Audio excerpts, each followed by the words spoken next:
Good evening everyone. MS classes में आप सभी का स्वागत है। हम लोग पढ़ रहे थे यूरोप में राष्ट्रवाद।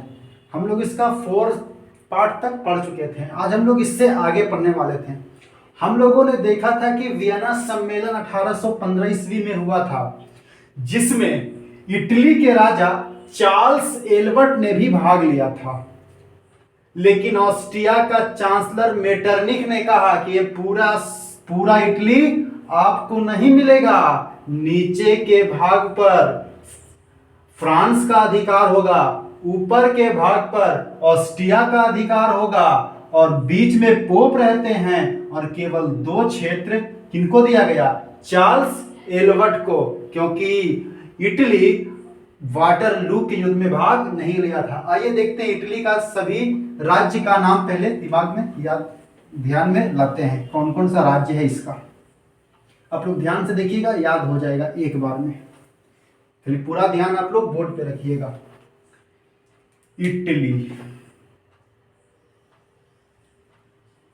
इटली का सेब बिल्कुल जूता के जैसा है। फर्स्ट क्लास का बड़ा वाला जूता, नीचे से ऊपर तक, है ना। ये इसका द्वीपीय क्षेत्र है। 1 क्षेत्र, 2 क्षेत्र, 3, 1, 2, 3, इतना का नाम हम लोग ध्यान में रखेंगे। इसको थोड़ा और बड़ा कर दीजिए। सबसे नीचे वाले क्षेत्र का नाम है नेपल्स। नीचे वाले क्षेत्र का नाम है नेपल्स, याद रह जाएगा। नीचे वाले का नाम क्या है? नेपल्स। नेपल्स और साथ से निकालिए सिसिली। ये दोनों क्षेत्र किसको मिल गया? तो फ्रांस को मिल गया। Naples, Sicily. इस साइड में है, इसका नाम है सार्डिनिया। सार्डिनिया। इसका नाम है पिडमोंट। पिडमोंट। इसका नाम है लोम्बार्डी और इसका नाम है वेनेशिया। यहां पर 3 और राज्य है इसका। एक का नाम है परमा, एक का नाम है मोडेना और एक का नाम है टस्करी। नाम को हम लोग ध्यान में लाते हैं। सबसे नीचे, और यह है पोप का क्षेत्र, है ना। बीच में किसका क्षेत्र है? पोप का क्षेत्र है। नीचे वाले भाग का नाम है नेपल्स, इसका नाम है सिसिली। साइड में है, इसका नाम है सार्डिनिया, इसका नाम है Piedmont, Lombardy, Venetia. Piedmont, Lombardy, Venetia, Parma, Modena, Tuscany. इसका जो नीचे का भाग है नेपल्स और सिसिली, इस पर बुर्बो वंश फ्रांस का अधिकार हो गया है। लोम्बार्डी और वेनेशिया पर ऑस्ट्रिया का अधिकार है, क्योंकि ऑस्ट्रिया इसके बगल में ही है ना। यहीं पर तो ऑस्ट्रिया है। तो वेनेशिया और लोम्बार्डी पर ऑस्ट्रिया का अधिकार है। पिडमोंट और सार्डिनिया चार्ल्स एल्बर्ट को मिला है। ये दोनों किसको मिला है? Charles Albert. यहां पर 2 छोटा छोटा क्षेत्र और है। एक का नाम है सेवई और एक का नाम है नीस। और परमा, मोडेना और टस्करी ऑस्ट्रिया के हैवसबर्ग के 3 राजा को दे दिया गया है। एक राजा को परमा दे दिया है, मोडेना और टस्करी। ऑस्ट्रिया हैवसबर्ग वंश का ही इसको भी सौंप दिया है, परमा, मोडेना, टस्करी। यानी इटली पर नीचे का जो भाग है, इसको दक्षिणी इटली बोल सकते हैं। दक्षिणी इटली पर किसका अधिकार हो गया? फ्रांस का अधिकार हो गया। ऊपर का 2 क्षेत्र लोम्बार्डी और वेनेशिया पर ऑस्ट्रिया का अधिकार हो गया। पिडमोंट और सार्डिनिया चार्ल्स एल्बर्ट को मिल गया। परमा, मोडेना और टस्करी पर ऑस्ट्रिया के ही हैवसबर्ग वंश का अधिकार हो गया। और बीच में पोप का क्षेत्र था और इसकी देखभाल के लिए फ्रांस की सेना थी। इसकी देखभाल के लिए फ्रांस की सेना थी। सबसे पहले बात आता है कि इटली का एकीकरण करना तो ठीक है, लेकिन इसको करना इतना आसान नहीं है, क्योंकि इटली के एकीकरण में सबसे बड़ा बाधा इस पर मजबूत देश फ्रांस और ऑस्ट्रिया का अधिकार है। उसके अलावा इटली छोटे छोटे टुकड़ों में विभाजित है और इटली का राजा चार्ल्स एल्बर्ट चाह रहे हैं कि इटली का एकीकरण हम करें, जबकि पोप चाह रहे हैं कि इसका एकीकरण हम करें। बहुत शानदार क्वेश्चन 2 नंबर का एग्जाम में आता है। इटली के एकीकरण की बाधाएं को बताएं। तो बोलिएगा इटली के एकीकरण की बाधाएं निम्नलिखित है। हम 2 बार बोलेंगे। पहला नंबर, इटली पर फ्रांस और ऑस्ट्रिया जैसे मजबूत देशों का प्रभाव था। दूसरा, इटली छोटे छोटे टुकड़ों में विभाजित था। तीसरा, इटली का एकीकरण चार्ल्स एल्बर्ट अपने नेतृत्व में करना चाह रहे थे, जबकि पोप अपने नेतृत्व में। तो यह था इटली के एकीकरण की बाधाएं। एक बार हम फिर रिपीट कर रहे हैं। इटली की एकीकरण की बाधाएं। पहला नंबर, इटली छोटे छोटे टुकड़ों में विभाजित था। इटली पर ऑस्ट्रिया और फ्रांस जैसे मजबूत देशों का प्रभाव था। इटली का एकीकरण चार्ल्स एल्बर्ट अपने नेतृत्व में चाह रहे थे, जबकि पोप अपने नेतृत्व में चाह रहे थे। पोप कौन होते हैं? ईसाई धर्म के जो सबसे हेड धर्मगुरु, मेन धर्मगुरु होते हैं, उन्हीं को पोप कहते हैं। आइए अब इटली के एकीकरण शुरुआत करते हैं। तो इटली का एकीकरण बहुत कठिन काम था, यह आसान काम नहीं है। छोटे छोटे टुकड़ों को मिला के एक करना आसान काम नहीं है। अब इसे किस प्रकार पूरा किया गया, हम लोग स्टार्ट करते हैं। तो इटली के एकीकरण करने की सबसे पहला बात सोचने वाले व्यक्ति का नाम है मेजनी। सुनते जाइएगा कहानी। इटली के एकीकरण की बात सबसे पहले सोचने वाले व्यक्ति कौन है? मेजनी। इसीलिए मेजनी को इटली के एकीकरण का अग्रदूत कहते हैं। आपसे पूछेगा इटली के एकीकरण का अग्रदूत किसे कहते हैं? मेजनी को कहते हैं। अग्र मतलब होता है आगे आगे, यानी सबसे पहले सोचने वाला, और दूत का मतलब होता है फरिश्ता। जो सबसे पहले सोच ले वो इटली के लिए फरिश्ता ही का तो काम कर रहा है, एक करने का बात सोच रहा है। तो मेजनी ने इटली के एकीकरण की बात सबसे पहले सोची, इसीलिए मेजनी को इटली के एकीकरण का अग्रदूत या इसी को फरिश्ता भी कह सकते हैं। मेजनी ने इटली के एकीकरण के लिए एक गुप्त संगठन कार्बोनारी का सदस्य बना। पूछेगा मेजनी किस गुप्त संगठन का सदस्य बना था? तो कार्बोनारी एक गुप्त संगठन है। किसका? कोयला के मजदूरों का। कोयला के मजदूरों का।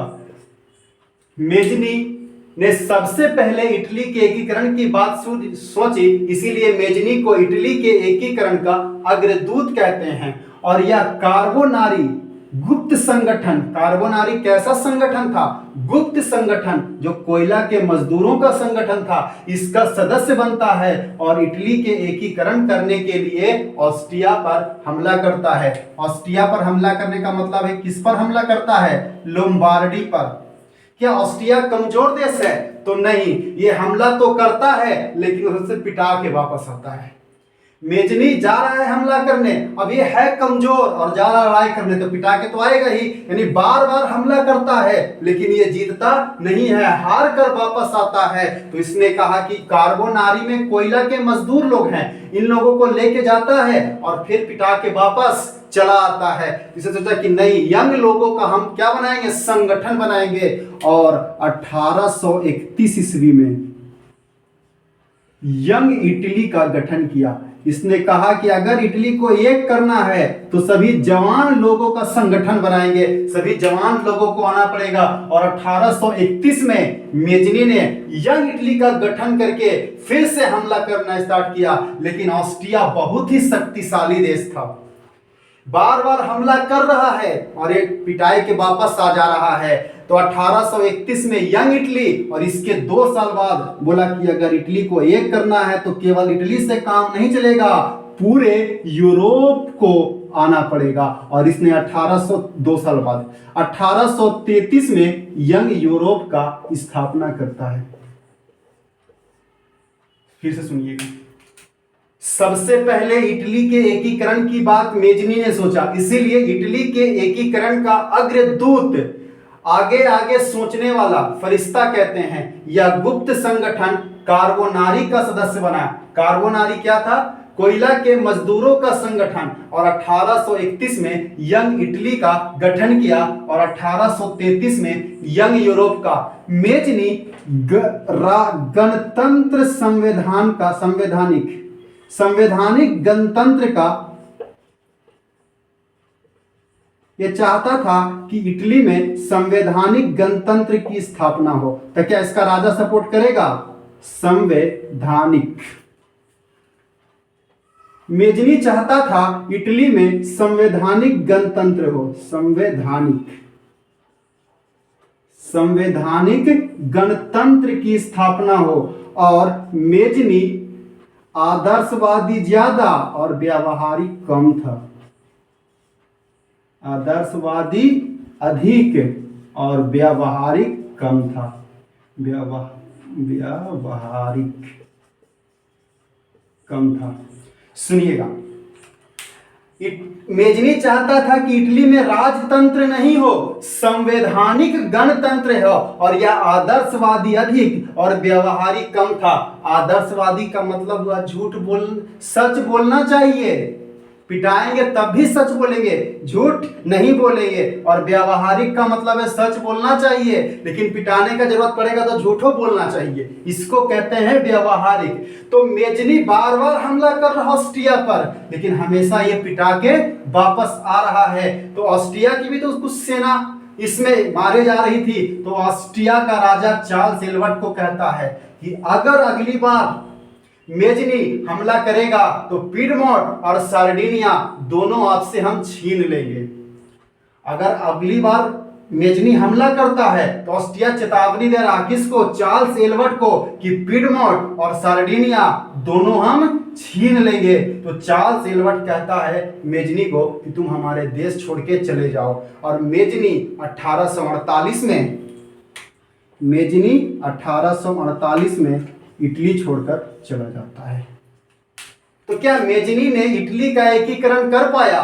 तो नहीं, मेजनी इटली का एकीकरण नहीं कर पाया, बल्कि इसका नींव डाल दिया इटली के एकीकरण का।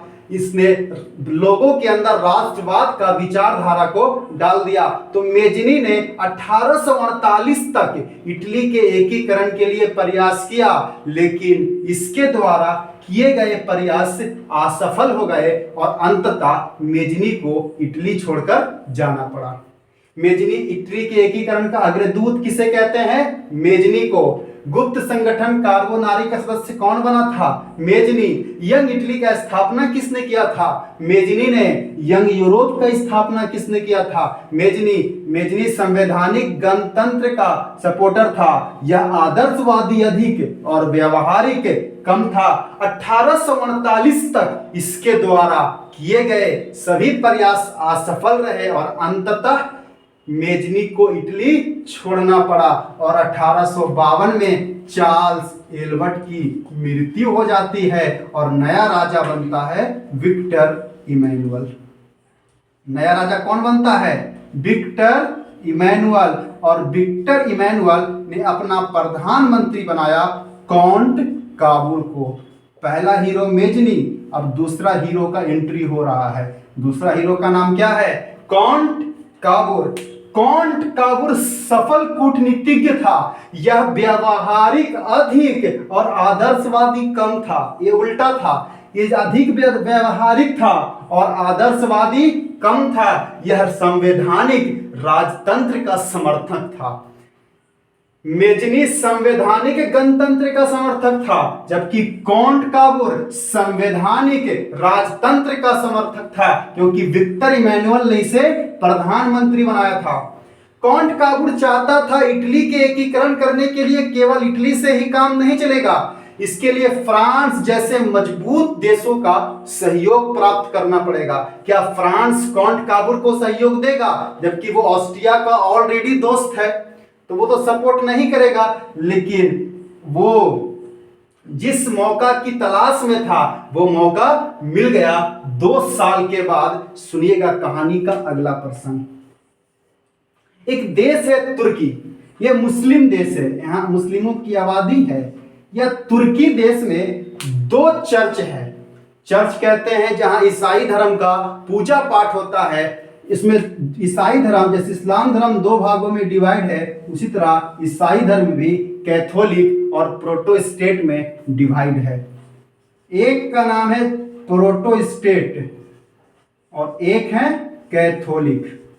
यहां 2 चर्च है। कैथोलिक ये है दुनिया का सबसे बड़ा देश रूस। रूस में ज्यादातर प्रोटेस्टेंट को मानने वाले हैं, जबकि फ्रांस में ज्यादातर कैथोलिक को मानने वाले हैं। यानी इस चर्च पर किसका अधिकार है? रूस का। और इस चर्च पर फ्रांस का अधिकार है। कहानी सुनिएगा। जब 1789 की फ्रांसीसी क्रांति होती है तो जो फ्रांस का सेना था वो क्रांति करने के लिए फ्रांस आ जाता है। जब 1789 की फ्रांसीसी क्रांति होती है तो फ्रांस का सेना चर्च को छोड़कर कहां जाता है? फ्रांस आ जाता है। और कैथोलिक चर्च पर भी किसका अधिकार हो जाता है? रूस का अधिकार हो जाता है। लेकिन जब 1848 में फ्रांसीसी क्रांति खत्म होती है, राजतंत्र के जगह पर गणतंत्र की स्थापना होती है, और जब नेपोलियन तृतीय राजा बनता है तो उसने कहता है कि ये तो हमारा था, अभी मुझे वापस चाहिए, लेकिन रूस देने से मना कर देता है। अब इसी के लिए एक लड़ाई होगा जो हम लोग देखेंगे, क्रीमिया का युद्ध। यही क्रीमिया के युद्ध में, यही क्रीमिया के कीचड़ में इटली के एकीकरण का फूल खिलेगा। यही क्रीमिया का युद्ध मतलब क्या होता है? कीचड़, लड़ाई झगड़ा कीचड़ है, और इसी कीचड़ में इटली के एकीकरण का फूल खिलेगा। तो हम लोग देखेंगे कैसे क्रीमिया के कीचड़ में इटली के एकीकरण का फूल खिलेगा। मिलते हैं अगले एपिसोड में। आज के लिए इतना ही। अगर आप लोगों ने चैनल को सब्सक्राइब नहीं किया है तो प्लीज सब्सक्राइब कर दीजिएगा, लाइक और शेयर करना ना भूलें। आज के लिए इतना ही। बाय। फिर मिलते हैं अगले एपिसोड में।